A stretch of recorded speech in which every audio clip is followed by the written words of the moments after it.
Bonjour à tous et bienvenue à Studio Nature. Je suis très content de vous retrouver. Aujourd'hui, nous allons parler de Amandine et de Valentin. Amandine s'occupe de chevaux et de poneys. Vous allez voir, elle en a même un petit peu beaucoup. Valentin s'occupe d'une société qu'il a créée il y a 2 ans et il crée en fin de compte de la liqueur. Plein d'autres projets qu'il nous a expliqués pendant le tournage. Mais en premier temps, nous allons voir Amandine. Bonjour à tous et quel plaisir de vous retrouver pour le chapitre numéro 3 de Studio Nature. Voilà, accompagné de tous ces beaux animaux qui sont autour de nous, qui nous a fait tomber la caméra tout à l'heure, mais c'est pas bien grave.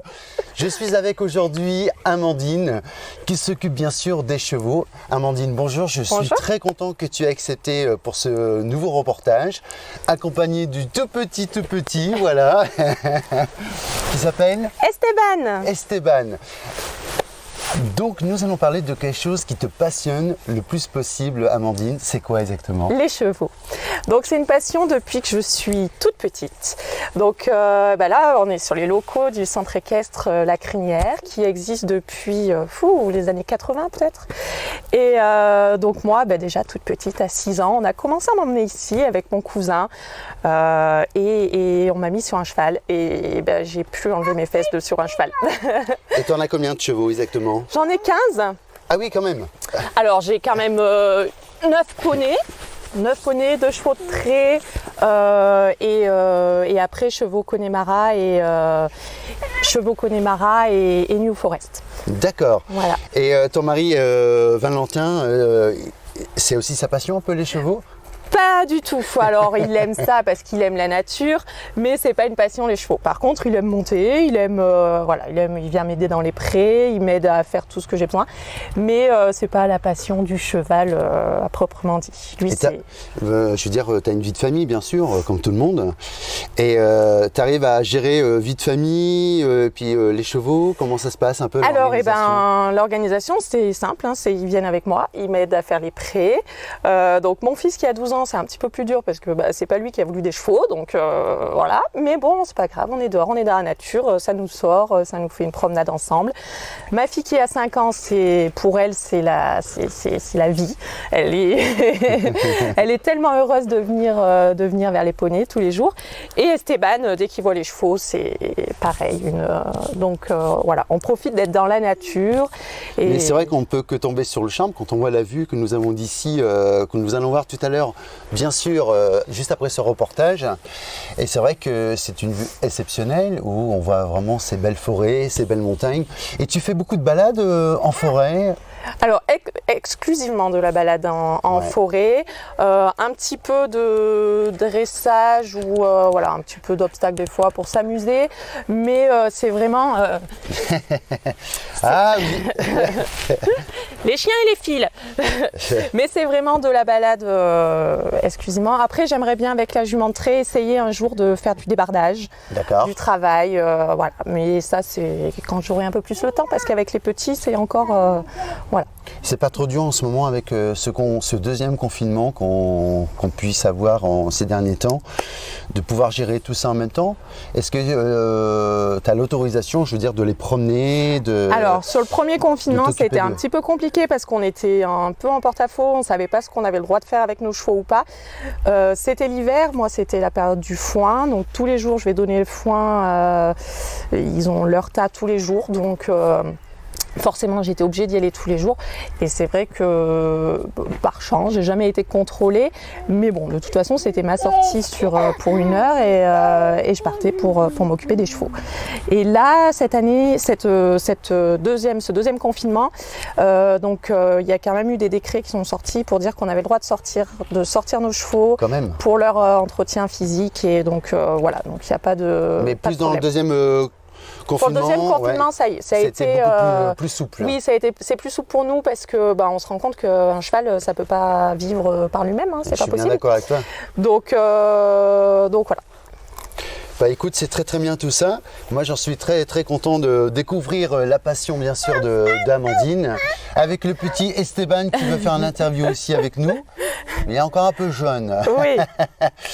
D'autres projets, j'imagine, je veux dire, bon, tu peux pas tout dévoiler, ça j'entends bien, mais je veux dire, est-ce que tu as attention, est-ce que tu fais visiter, je veux dire, le côté équestre un Donc petit peu voilà, aux gens qui passent. on a une petite association équestre, donc on fait quelques balades à poney pour des petits bouts de chou. Et je reçois aussi l'école de Champagnac qui vient en ce moment tous les mardis faire du poney. Oui, les isolateurs, bah oui. Viens ici. Mais on coupera, t'inquiète pas. Et donc j'ai les enfants qui viennent tous les mardis au centre équestre. Et donc voilà, et j'ai quelques petits cavaliers qui viennent aussi pour s'amuser. On fait vraiment que du jeu. C'est passer un moment avec l'animal, c'est pas forcément être dessus. Alors on y monte dessus forcément, mais c'est passer un moment avec l'animal. Donc c'est eux qui vont les chercher au pré, c'est eux qui les préparent, c'est eux qui. On passe toute l'après-midi à faire ça. C'est voilà, c'est vraiment pour être dans la nature, pour apprendre à prendre plaisir, à prendre le temps, à être calme, voilà. Et ça fait du bien, surtout, ça Ouais. donne une ressource aussi, je veux Voilà. dire, d'apaisement. Surtout en ce moment, c'est un peu difficile. Voilà, en tout cas, j'étais vraiment très content de faire ce petit interview. On va retrouver tout à l'heure Amandine parce qu'on va se promener bien sûr avec la caméra pour voir un petit peu les terrains et voir aussi bien sûr les chevaux. Je vous dis à tout à l'heure.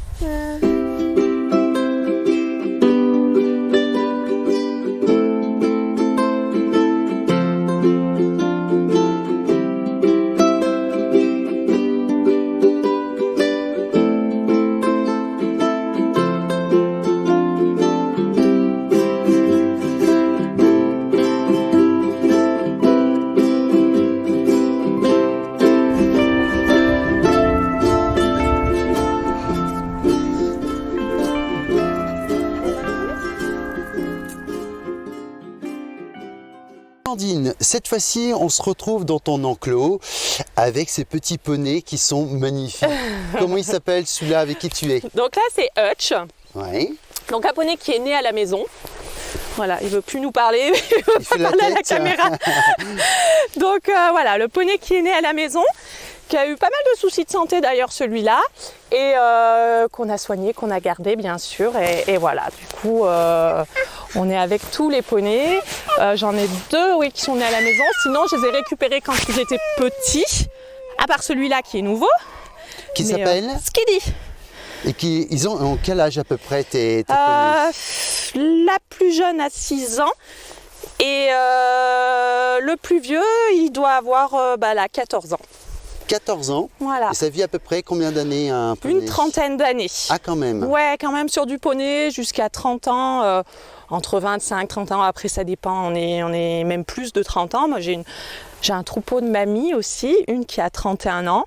Une qui a 28 ans et une qui a 24 ans. D'accord. Donc on l'appelle le troupeau des mamies. Donc voilà, du coup, un cheval, c'est un engagement. Quand on l'a pour très longtemps. D'accord. Mais en tout cas, je te remercie beaucoup pour cette petite promenade. Tu as des chevaux, bien sûr. Oui, on a les chevaux. Et dans ces cas-là, nous allons faire un petit tour encore de ce beau paysage que nous avons là tout autour de nous et je peux vous dire c'est magnifique. Les animaux ici sont vraiment très très heureux et ça se voit. Ils ont énormément d'espace et vraiment c'est ce qu'ils ont besoin ici. Amandine, on se retrouve dans un nouvel enclos avec bien sûr tes mamies. Est-ce Ouais. que tu peux nous les présenter s'il te plaît? Alors, on a Idol qui va avoir 24 ans, Brenda qui va avoir 32 ans et Princesse qui a 27 ans. Voilà, Princesse, c'est ma plus vieille jument que j'ai depuis 24 ans maintenant. D'accord. Et tu Donc, t'en occupes tous les jours Voilà, que ce soit on les passe chevaux, les voir. Ouais. les poneys? On passe les voir tous les jours et alors après on peut pas passer plein de temps non plus comme je voudrais avec parce qu'avec les petits et Oui, avec toutes j'imagine les bien. activités. Mais voilà, on passe quand même et on vient leur faire un petit câlin. Voilà, elles, leur plus grand boulot c'est de manger. Et Ah bah ça, comme beaucoup les chevaux. Voilà, mais elles ne travaillent pas, elles vont à leur rythme. Elles éduquent les bébés quand il y a des bébés qui naissent à la maison. Donc, mamie qui a 32 ans leur fait comprendre comment ça se passe. Il s'exprime le petit. Ah oui, il parle aux chevaux aussi beaucoup. Mais après, en fait, compte, malheureusement, tu sais très bien qu'un jour, elles partiront. Ouais. Est-ce que tu en reprendras d'autres encore? Alors, moi, je préfère faire naître. Donc, je fais naître mes poulains sur mes autres juments qui sont un petit peu plus jeunes, qui ne sont pas dans des prés à côté de Champagnac. Je fais naître mes poulains que je garde, voilà. Et après, ils restent jusqu'à la fin à la maison. Pour certains, j'en ai vendu forcément quelques-uns aussi parce que pendant un moment, j'avais un peu plus de temps. Donc, je faisais un petit côté élevage. Mais voilà, donc on a arrêté pour le moment le côté... Enfin, on l'a mis en pause. Et j'aimerais bien le reprendre... Ah. J'aimerais bien le reprendre avec les poneys. Donc voilà, mais ça sera quand les petits seront un peu plus grands. Oui, tu as encore le temps parce que oui. Tu as quel âge, Amandine? J'ai 34 ans. Donc tu as encore largement le temps d'en avoir d'autres. C'est ça. En tout cas, moi je tenais à te remercier énormément de nous avoir accordé bien sûr cette interview exceptionnelle. Et on va rejoindre maintenant ton mari Valentin qui va nous parler bien sûr de sa passion. Est-ce que tu auras un petit coucou à faire en même temps? À tous les Champagnacois qui nous aident aussi beaucoup pour nos activités avec mon conjoint ou nous avec les chevaux, avec la commune qui, par exemple là on est sur un terrain communal qu'on nous prête pour mettre nos animaux. Donc voilà, après... Ah bah c'est parfait Amandine, je te remercie, passe une très belle journée et on se dit à très bientôt. Merci beaucoup.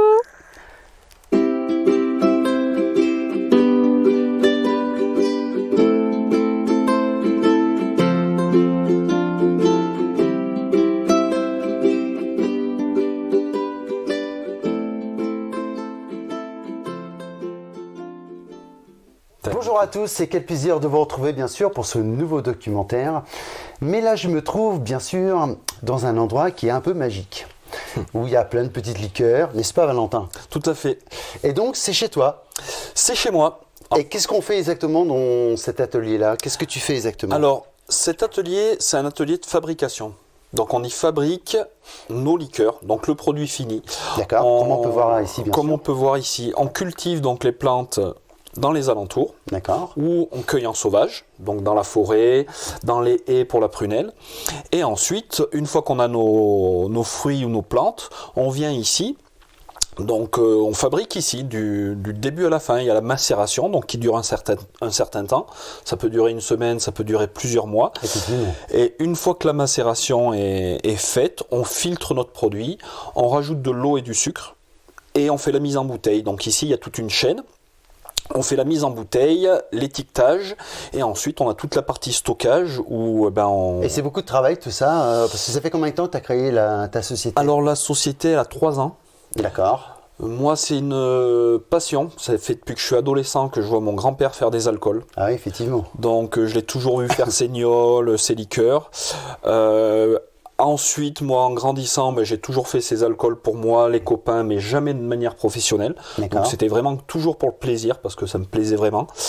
Et là, depuis 3 ans, donc, j'ai décidé d'en faire mon métier, même si je suis en double activité pour l'instant. Et c'est quoi ton activité première? Mon activité première, je travaille à Elpac. D'accord. Donc là, je suis aux 35 heures, je suis salarié. Et en parallèle, je fais ces liqueurs. Je suis énormément aidé par ma compagne, par des copains qui viennent me filer un coup de main, mon père, ma belle-mère, mes beaux-frères aussi qui viennent quand ils peuvent. Tout seul, je ne pourrais pas parce que c'est énormément de travail, énormément de temps, beaucoup d'heures de travail, passer dans les champs, passer ici aussi, et puis il y a tout le côté vente qui prend aussi beaucoup de temps. Donc, est-ce que tu as un site internet où on peut acheter tes produits? Comment tu te fais connaître exactement pour vendre tes produits, bien sûr? Ce qui est important, est-ce que tu fais les marchés? Est-ce que tu fais des marchés nocturnes comme on a pu voir l'été dernier à Champagnac? C'est là même qu'on a fait à peu près la connaissance. Et donc, comment tu fais pour te développer exactement? Alors au départ, j'ai commencé par les marchés. Marché nocturne uniquement.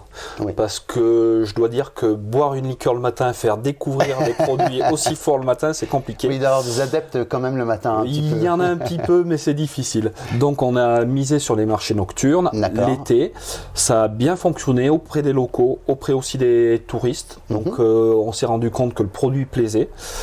Et ensuite, voilà, c'est du bouche à oreille. Donc localement les gens ça leur a plu, des restaurateurs m'ont contacté et ça s'est fait comme ça, il n'y a pas tellement de démarchage commercial, c'est plus du bouche à oreille. Après tu me parlais du site par rapport au site internet. Pour l'instant, c'est un site vitrine. Et on est en train de le basculer du coup en e-commerce. Vu la situation actuelle et les ventes qui se compliquent, on est un petit peu obligé de basculer là-dessus. Donc là, on y travaille. Ça va se faire dans les prochaines semaines. Ah bah voilà, déjà une bonne nouvelle. Alors par contre, moi j'avais une autre question. Est-ce que c'est quelque chose un jour que tu feras tout le temps et que tu abandonneras ton poste que tu as actuellement et de te consacrer uniquement à ta... C'est pas une passion pour moi, si c'est une passion, mais c'est aussi un métier. Alors moi j'ai énormément d'idées.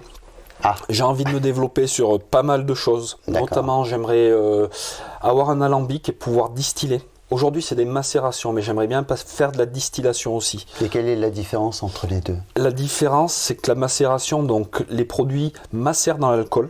D'accord. Donc on a déjà la base d'alcool.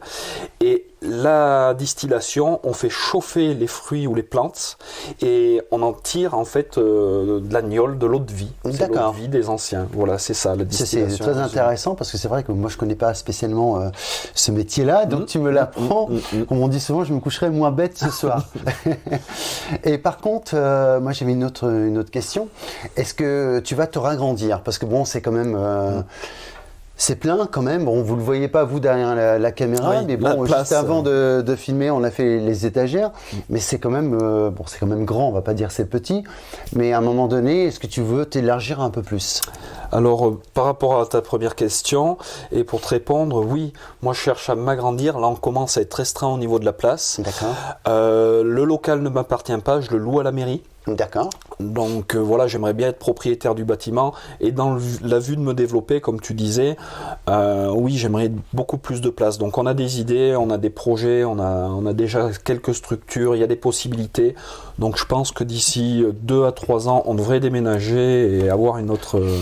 C'est quand même un beau projet. On approche de Noël. Oui. Eh oui, ça approche. Comme tu disais, tu vas faire en quelque sorte le click and collect, hein, c'est ça? C'est ça. D'accord. Et qui sera à partir de quand? Quand est-ce que tu envisages de faire ça, de le mettre en ligne pour que les gens puissent acheter leur cadeau de Noël? Alors, ça ne dépend pas de moi puisque c'est un prestataire qui fait tout ça. D'accord. Je pense d'ici 15 jours qu'il y aura cette possibilité-là. D'accord. Voilà. Bah, donc on pourra l'annoncer directement. Il y aura une adresse mail où on pourra... comment ça va se passer exactement? Comment ça va s'organiser? Comment ça va se faire ce projet? Est-ce que ça va être un site spécialisé dans ce genre de produits où tu vas passer comme sur les réseaux sociaux Ah non, ça sera directement avec le site internet. D'accord. Ça sera directement par le site internet qu'on pourra acheter les produits et après nous on distribuera partout en France via des points relais, donc Mondial Relais, ou directement les gens s'ils le veulent à la maison, ça sera ouais, je comprends bien. plus direct. Vis-à-vis de la situation que nous vivons tous malheureusement depuis quelques semaines, comment tu vois un petit peu l'avenir de ta société? Alors ça c'est une question piège et puis assez difficile. C'est vrai qu'on n'a pas bien de visibilité sur l'avenir. C'est un peu compliqué justement par rapport à ce que tu me demandais, savoir si j'allais me consacrer à 100% à cette activité-là. J'y réfléchis, mais voilà, après quand on n'a pas trop de visibilité, j'ai quand même des enfants, je suis pas tout seul. Eh oui, j'imagine bien, oui. Voilà, je peux pas trop m'avancer de ce point de vue-là. Après, comment... Parce qu'à savoir une chose, c'est que actuellement les gens achètent beaucoup sur Internet. Oui. Je ne vais pas citer les noms parce qu'on ne peut pas les citer, mais c'est vrai que les gens vont se ruer, je veux dire, sur l'Internet pour trouver des idées cadeaux. Comme là, je vois, tu fais des coffrets derrière toi. Oui. Des petits, t'en as des grands, t'en as peut-être même encore des plus grands, je ne sais pas. On va avoir un nouveau coffret là, donc ça sera début décembre, ça va arriver vraiment au dernier moment, où il y aura une seule bouteille avec ces 2 petits verres. Donc voilà, on va avoir des nouveaux produits. Et après, bon, moi j'espère vraiment que les boutiques, les restaurateurs, les épiceries fines, même les caves vont pouvoir redémarrer assez rapidement, parce que c'est quand même le tissu local. C'est important. Il faut que ça fonctionne. Internet, c'est bien pour les personnes à l'extérieur, mais moi je veux vraiment qu'il y ait une dynamique dans le Brivadois, sur Champagnac, en Auvergne plus généralement. Donc voilà, j'espère que ça va repartir rapidement. Là, je suis optimiste. On n'a pas trop le choix actuellement, parce que c'est vrai qu'on ne peut pas trop se déplacer dans les petits magasins de commerce de proximité. Et c'est vrai que ton idée est quand même assez enrichissante, parce que les gens vont pouvoir quand même se dire, bah tiens, malgré qu'on ne peut pas se déplacer, on va pouvoir acheter sur Internet. Ça, c'est vrai, c'est un plan B. C'est un plan B et c'est un plus pour moi. Mais voilà, c'est vraiment, s'il n'y avait pas eu la Covid, je pense pas qu'on aurait fait le non, je pense pas non plus. Voilà. Par contre, j'aimerais parler d'autre chose. Je vois qu'il y a des petits coffrets un petit peu partout. Ces petits coffrets, et c'est quoi comme comment je pourrais te dire ça? Alors, je vais essayer bien sûr d'être un peu plus clair. Les petits coffrets que nous voyons ici, qui sont magnifiques. Alors, je vais les montrer à la caméra. Voilà, hop, un petit peu plus haut. Ils sont magnifiques. Donc, vous pourrez bien sûr, je me mets derrière, vous pourrez bien sûr les trouver sur le site que Valentin va bientôt faire. D'ici une quinzaine de jours. Est-ce que tu en as assez de quantité pour les périodes qui arrivent de Noël? J'espère. Bah, j'espère pour toi. J'espère, oui. J'ai quand même commandé pas mal de coffrets. À savoir que les coffrets sont fabriqués à l'ESAT de Saint-Chély-d'Apcher. D'accord. Donc en Lozère, c'est juste à côté, c'est local. Ça permet de faire travailler des travailleurs handicapés. D'accord, très bien. La démarche est intéressante aussi. Ah, tout à fait, oui. Et après, ils me livrent assez régulièrement. Je peux faire une commande, être livré dans le mois, donc ça laisse quand même pas mal de marge. J'ai un petit peu de stock, donc non, si les gens en veulent, il y aura moyen d'en avoir. Oui, je pense bien. Il n'y a aucun souci. Je pense bien. Et les coffrets, ce qui est intéressant, c'est qu'on peut découvrir différents parfums. Là, on retrouve 5 parfums. Il manque la myrtille et l'angélique qui sont venus après, mais vous découvrez quand même. On peut découvrir 5 parfums. Ça permet de faire son choix après si on veut passer pour des plus grands modèles. C'est un joli cadeau aussi à offrir. Et t'as combien de T'as petit, moyen, grand, c'est ça? Alors en bouteille, j'ai les mignonnettes, donc les mignonnettes pour faire découvrir celle-ci. Après on passe sur la bouteille qui fait 20 centilitres, donc déjà un peu plus conséquente. Oui. J'ai ensuite la 50 centilitres, donc voilà. Vous avez ce modèle-là, intermédiaire, et après le grand modèle à 70 centilitres. Voilà les 3 qu'on fait. On n'a pas encore de Magnum, mais ça viendra peut-être. Alors, on ne donnera pas les prix parce qu'on ne va pas les donner. Je pense que vous pourrez les découvrir prochainement sur ton site. Sur le site, tout à fait. Après, donc, à la demande, on peut aussi les donner. Si les gens nous contactent, on peut donner les prix. Il n'y a aucun Très bien. problème. Voilà. Mais on ne le fera pas aujourd'hui. Voilà, on va rester dans le secret. En tout cas, j'ai vu que tu m'avais servi une petite liqueur. Oui. Je vais te boire à la fin du reportage, je peux vous le dire. Tu te rappelles de ce que c'est? Alors ça, c'est du vin de pêche. Je vais goûter encore. C'est du vin de pêche, très léger. Ça fait aussi partie des développements possibles. J'aimerais bien, au-delà des liqueurs, et peut-être des gnôles un jour, comme je te disais avec les alambics, faire des vieux vins. Vin de pêche, vin de noix, c'est des pistes. C'est ambitieux quand même, ce projet-là. Je sais pas, j'ai les recettes. Après, c'est plus du temps et de l'investissement au niveau du temps. Quoi, parce qu'après, ça fait une gamme de produits qui s'élargit. Faut pouvoir suivre derrière. Mais oui, ça serait intéressant. J'aimerais bien faire les vieux vins. Eh ben écoute, Valentin, c'est magnifique. En tout cas, merci encore de nous avoir accueillis chez toi. Merci à toi. Il y a un nom? Ici, le local? Ouais. Non, j'ai pas de nom, c'est la Reine des Vertes. Alors pour le... Pardon? Le local de la Reine des Vertes. Bah voilà. Voilà. Donc vous pourrez bien sûr bientôt, dans quelques temps, on va dire dans une quinzaine de jours, pouvoir acheter bien sûr pendant Noël ces petits coffrets qui sont magnifiques, puis bien d'autres choses encore qui seront détaillées sur le site. Merci Valentin. Merci. On se reverra peut-être prochainement, on ne sait jamais. Et je vous dis à très bientôt. Au revoir. Au revoir.